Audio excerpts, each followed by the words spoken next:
की मौत के बाद मोहन कुमार का यहाँ आना मुझे हैरान कर रहा था। 5 साल और जिंदा रह जाते तो सब कुछ सेट हो जाता। अब तो उनकी कमाई और कर्ज तराजू के दोनों हाथों की तरह एक ही लेवल पर हैं। रियल एस्टेट में लगाया सारा पैसा फंस गया है। 60 प्रोजेक्ट्स अटके पड़े हैं। घर, car, policies, deposits, gold, painting, सब कुछ बेचने के बाद भी कर्ज उतर नहीं पाएगा। ये सब बेचकर सड़क पर आने का प्लान है तो वैसे इसकी जरूरत नहीं, अपने पास इसका तोड़ है। तुम्हारे पास अभी जो शेयर्स पड़े हुए हैं उनकी कीमत ना के बराबर है। मार्केट के बुरे हाल की वजह से वो रद्दी से ज्यादा कुछ नहीं, इसीलिए वो शेयर्स बैंक को गारंटी के तौर पर दे दो और घर, गहने और बची प्रॉपर्टी अपनी माँ और भाभी के नाम कर दो।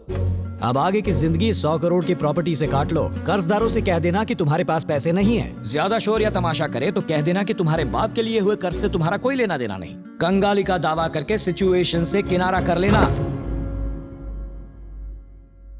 ये कोई नई बात नहीं है। अमीर लोग तो इस तरह का गेम खेलते ही रहते हैं। 2-3 साल मुंह पर ताला लगाकर पीछे अपना बिजनेस चलाते रहो। लेकिन ऐसा करने से पापा की इज्जत खाक हो जाएगी। वो खुद खाक हो गए। सर प्लीज मुझे एक बात बताओ, तुम्हारी प्रॉब्लम क्या है? सर, लोगों ने जिस भरोसे से पापा को कर्ज दिया है वो तोड़ना ठीक होगा? तो क्या परिवार को सड़क पर लाना ठीक होगा? आप जितना भी कहें मैं आपकी बात से कन्विंस नहीं होऊंगा। It's against my values. Values? In values की झूठी शान बनाए रखने के लिए अपने परिवार को तबाह करना ठीक होगा? सर, कर्ज चुकाना मेरी जिम्मेदारी है और उसे टालना समझदारी। अगर मैंने ऐसा किया तो मेरे पापा लोगों की नजरों में क्रिमिनल बन जाएंगे। जब भी कोई मेरे पापा को याद करे तो वो उनकी अच्छाई के लिए करे, उनकी बुराई के लिए नहीं। सर, इन पेपर्स पर साइन करके तुम उस कर्ज के लिए जिम्मेदार ठहरोगे, लेकिन अगर तुमने ऐसा कुछ किया तो मेरी नजरों में तुमसे बड़ा बेवकूफ कोई नहीं होगा।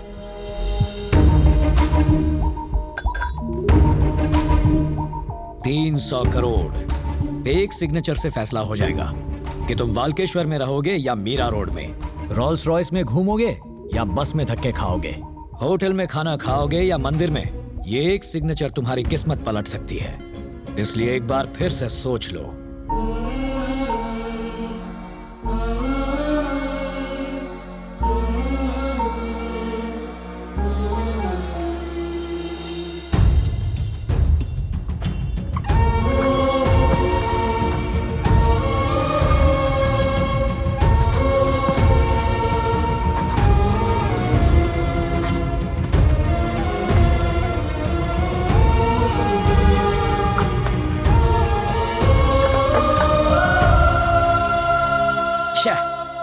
जो नहीं चाहिए था वो रख लिया और जो चाहिए था वो दे दिया।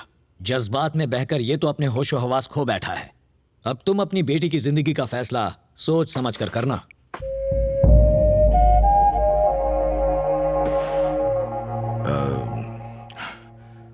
पता नहीं इस वक्त ये कहना सही होगा या नहीं, समझ में नहीं आ रहा। लेकिन अगर अभी नहीं कहा तो बेकार में तुम्हारे दिल में आशा बनी रहेगी कि अगले महीने शादी होने वाली है।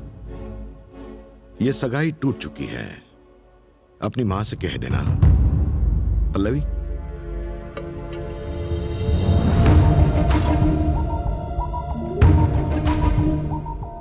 पल्लवी, सगाई के वक्त जब मैंने उसे अंगूठी पहनाई तब भी वो चुप थी। मुझे लगा वो शर्मा रही है, पर अब जब वो मुझे छोड़ के जा रही है तो भी वो चुप है। पता नहीं इसका क्या मतलब निकालूं। उसने अपनी सारी प्रॉपर्टी बैंक के नाम कर दी। रहने को ये घर तक नहीं बचा। दामाद जी इस सदमे से बाहर नहीं निकलेंगे और बनी के इस फैसले से पूरा परिवार सदमे में है। मेरी बात मान और बच्चों को लेकर मेरे साथ चल। हम डिवोर्स फाइल कर देंगे। अभी तेरी पूरी जिंदगी बाकी है, इसे बर्बाद क्यों करना चाहती है? बेटा कुछ तो बोल। बनी, डैडी जा रहे हैं, प्लीज इन्हें कार तक छोड़कर आ जाओ। मैं खुद चला जाऊंगा, चलो। कॉफी पियोगे? मुझे तो पीनी है, मेरा सर चकरा रहा है इनकी फिजूल की बातें सुन के। जो हो रहा है हम उससे मुंह नहीं मोड़ सकते।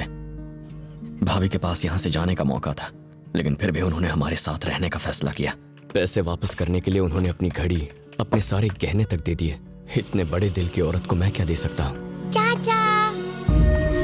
अगर मैं छोटी की परवरिश बिना दुख और तकलीफ के कर पाया तो कम से कम भाभी का कर्ज चुका पाऊंगा।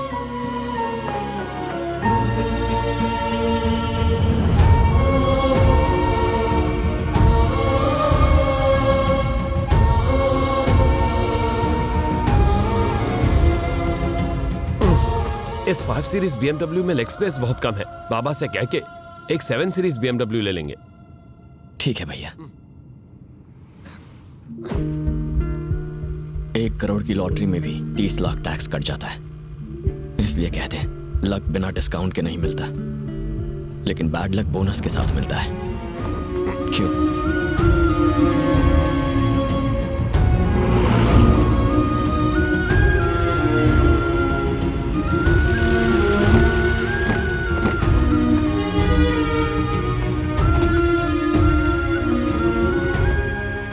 मेरी भतीजी को घर पसंद नहीं आया, पर वो जानती नहीं है कैसे कहा जाए। भाभी को घर पसंद नहीं आया, पर वो कुछ कहेंगी नहीं। माँ की कोई इच्छाएं नहीं बची है, तो पसंद नापसंद की बात ही नहीं आती। भैया उनके सेक्रेटरी जॉन से बात कर रही हैं। उनके अलावा जॉन किसी और को दिखाई नहीं देता, क्योंकि जॉन 1 महीने पहले रिजाइन कर चुका है। एक साइकाइट्रिस्ट भैया को यही समझाने की कोशिश कर रहा है। उसकी फीस बहुत है, लेकिन इलाज तो कराना ही पड़ेगा। We need to follow the protocol. Got it, John? क्या हुआ परी, तुम्हारा चेहरा क्यों उतरा है? मुझे ये घर अच्छा नहीं लगा। मुझे भी अच्छा नहीं लगा। ब्लैह, बेकार है। बट हमें 1 साल तक इसी घर में रहना पड़ेगा। पर क्यों? वो इसलिए क्योंकि मुंबई में 100 स्पेशल बच्चों को सिलेक्ट किया जाएगा। एक चैनल वाले उनके साथ एक रियलिटी गेम शो करना चाहते हैं। गेम? या गेम जो अच्छी तरह से पढ़ाई करेगा, अपनी मम्मी की बात मानेगा, उसे अच्छे पॉइंट्स मिलेंगे। जिसे सबसे ज्यादा पॉइंट्स मिलेंगे उसे मिलेगा एक बड़ा गिफ्ट। अगर तुम जीत गई तो हमें अपनी कार्स और बंगला वापस मिल जाएंगे। मुझे चॉकलेट्स मिलेंगे? बहुत सारे। इतनी? इतनी तुम्हें इतनी सारी चॉकलेट्स देंगे कि मैं इस फ्लैट का मालिक हूँ। नमस्ते मैडम। मैं आपके पति को जानता था। सालों पहले अपने साले की नौकरी के लिए उनके पास गया था, उन्होंने मना कर दिया। उस वक्त वो राजा की जिंदगी जी रहे थे, वो भी उधार के पैसों पर। जेब में 1 रुपया होता तो भी वो 100 करोड़ का कर्जा लेके ऐश करते थे। बड़ी बड़ी गाड़ियां, आलीशान घर। उनके जाने के बाद जब अकाउंट सामने आया ना, तो बेचारा पूरा परिवार करोड़पति से रोड़पति बन गया। लड़कीबाजी, दारू, इसी पे पैसा उड़ाया होगा और क्या।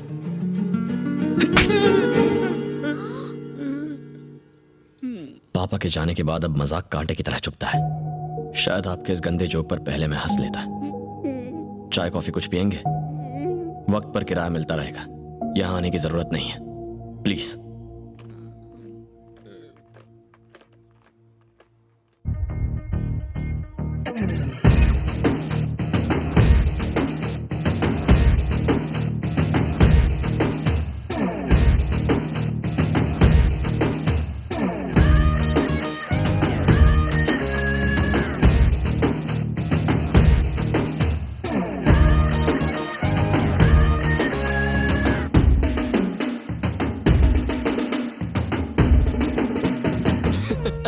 चले माल निकाल। ये हंस क्यों रहा है? अबे दांत क्या दिखा रहा है? मुझ जैसा फकीर ही मिला तुझे लूटने के लिए। तेरे को चाकू से डर नहीं लगता? नहीं? गले लग जा, आजा आजा। अरे अरे छोड़, पागल है साला, भिखारी टाइम वेस्ट कर दिया। ए तू भगा, जल्दी भगा।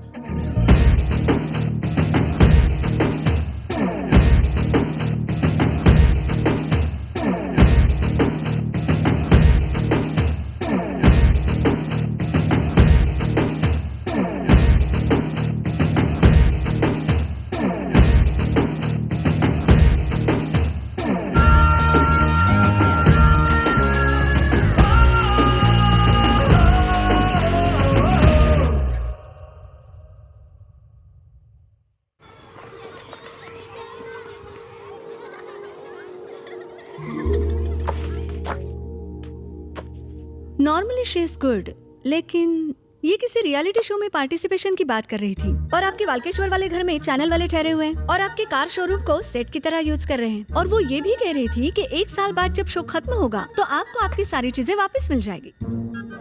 अभी से इतना झूठ बोलती हैं, आगे जाके क्या करेगी? प्रिंसिपल मैम,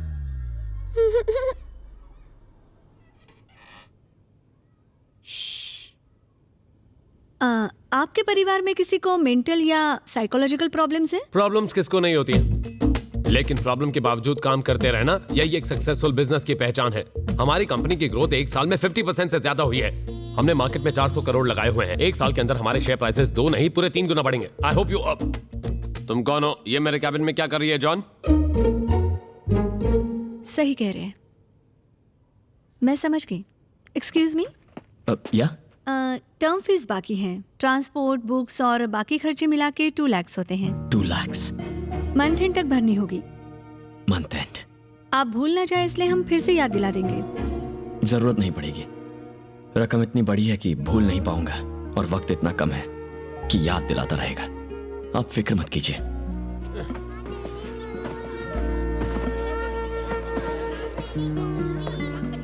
उन्होंने फीस मांगी ना? कितनी? ये रखो। स्कूल बदल दें? नहीं भाभी, जीने का तरीका बदलना होगा।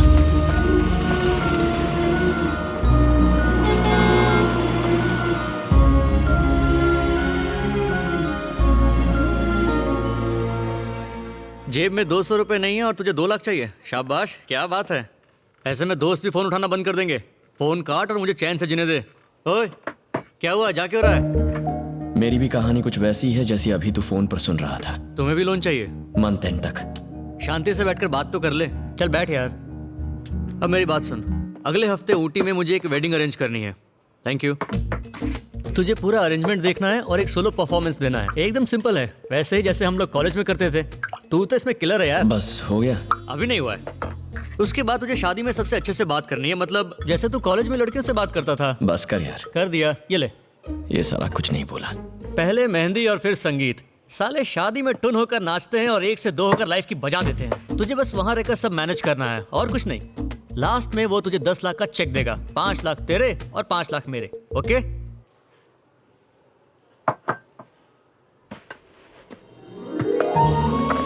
बस कर पगले, रुलाएगा क्या?